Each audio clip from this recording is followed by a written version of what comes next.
Hi, Felicia here. If you love rhinestones as much as I do, then you're going to want to watch this video to learn how to make rhinestone scatter designs with little to no effort. I used my Silhouette Cameo 5 to make this shirt, but I didn't use Silhouette Studio's software.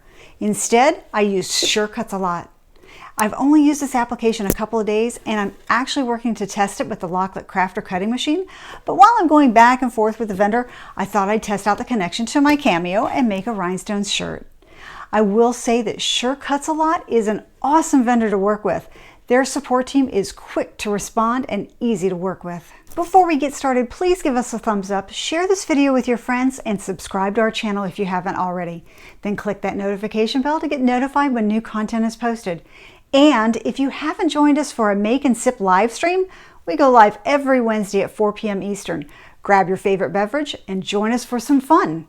Let's walk through how easy it is to make a rhinestone scatter design in Sure Cuts a Lot. I'm going to start off by clicking on the text tool on the left and typing in my name. It's in a cursive font, so I'm going to stretch that out so you can see that it's got some cut lines. And I don't want those, so I'm going to go under Path and click on Union, and now you can see the cut lines are gone. I'm also going to size this down to about 4 inches wide and move it down here so you can see it better. Now with my name selected, I'm going to go under Effects and click on Rhinestone Scatter. And here's where you can select the size rhinestone that you're using, and you can see there's a wide variety of them.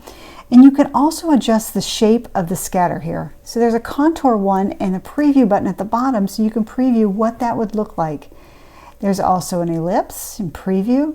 You can see how nicely that looks, or you can go to rectangle and preview that as well and see that one. You can also adjust the scatter size, the offset.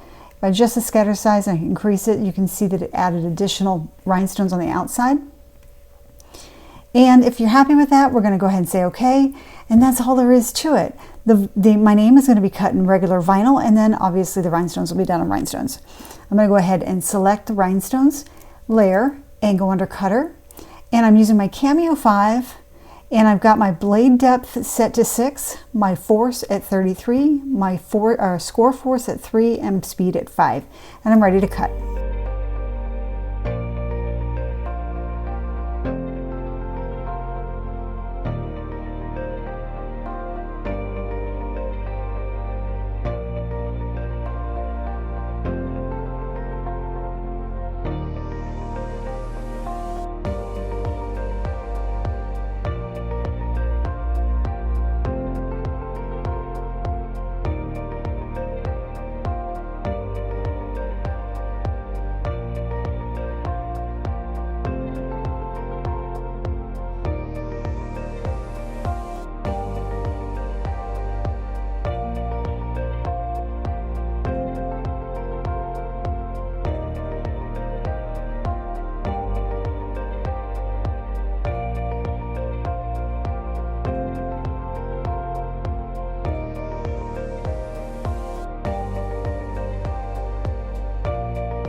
I hope you found this video helpful. Don't forget to give us a thumbs up, share us with your friends, subscribe if you are not already subscribed to our channel, and click that notification bell. We're putting out new content all the time. Happy crafting!